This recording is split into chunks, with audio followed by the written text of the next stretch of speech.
কি গো বৌমা, কাল রাতে তোমার ঘর থেকে এত উয়া উয়া কিসের এত চেঁচামেচি আসছিল গো? আরে আপনি বোঝেন না, আমি যদি চেঁচামেচি না করি আপনি ঠাকুরমা হবেন কেমন করে? ছি, কি সব কথা বলে। ভালো করে বললাম এইসব কথা শোনার জন্য। এক মিনিট, আমি বোর কাছে শুনে তোরে জানাচ্ছি। এই শোনো, আমার বন্ধুরা থাইল্যান্ড যাচ্ছে 2 মাসের জন্য, কিছু স্পেশাল জিনিস কিনবে, আমিও কিনবো। যাও, সমস্যা নেই। ভদ্রশীলের মতো এক সপ্তাহ পর ফেরত আসবা। তা না হলে তুমি যে স্পেশাল জিনিস কিনতে যাচ্ছ না, সেটা আমি এখানে বিক্রি করা শুরু করব। দোস্ত তোরা যা, আমি যাবো না। শোনা, তুমি সরকারি চাকরি না পেলে আমাদের বাড়িতে তোমাকে মেনে নেবে না। শোনা, তুমি বলেছিলে না আমি সরকারি চাকরি না পেলে তোমাদের বাড়িতে আমাকে মেনে নেবে না। আমি মাস্টারি চাকরি পেয়ে গেছি। সত্যি?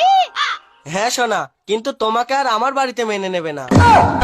ছিল যে আশা, আমি বাঁধবো যে বাসা। হ্যালো, কি রে, কতবার ফোন করবো তোকে, বাড়ি আসবি না? বারবার ফোন করে বিরক্ত করছো কেন বলো তো মা? আমার বাড়ি যেতে দেরি হবে। ঠিক আছে, তোর বউয়ের সাথে কথা বল। হ্যালো, হ্যাঁ বলো। আমি পারি না, আর পারি না, আমি কেন।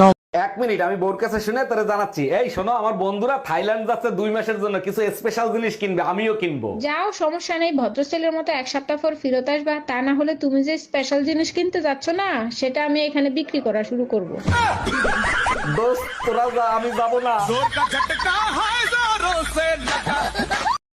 তোমাদের মেয়ে ছেলেদের বাজে একটা স্বভাব আছে। একদম বাজে কথা বলবা না। কি বাজে স্বভাব দেখছো তুমি? তোমার শাড়ি তোমার মাকে পরতে দিছো কেন? আমার শাড়ি মা পরছে, তাতে কি এমন ক্ষতি হয়েছে? মাঝে মাঝে আমি বাইরের থেকে হঠাৎ করে তোমার সাথে কি করি? পিছন থেকে জড়ায় ধরো। এই কি করছো তুমি?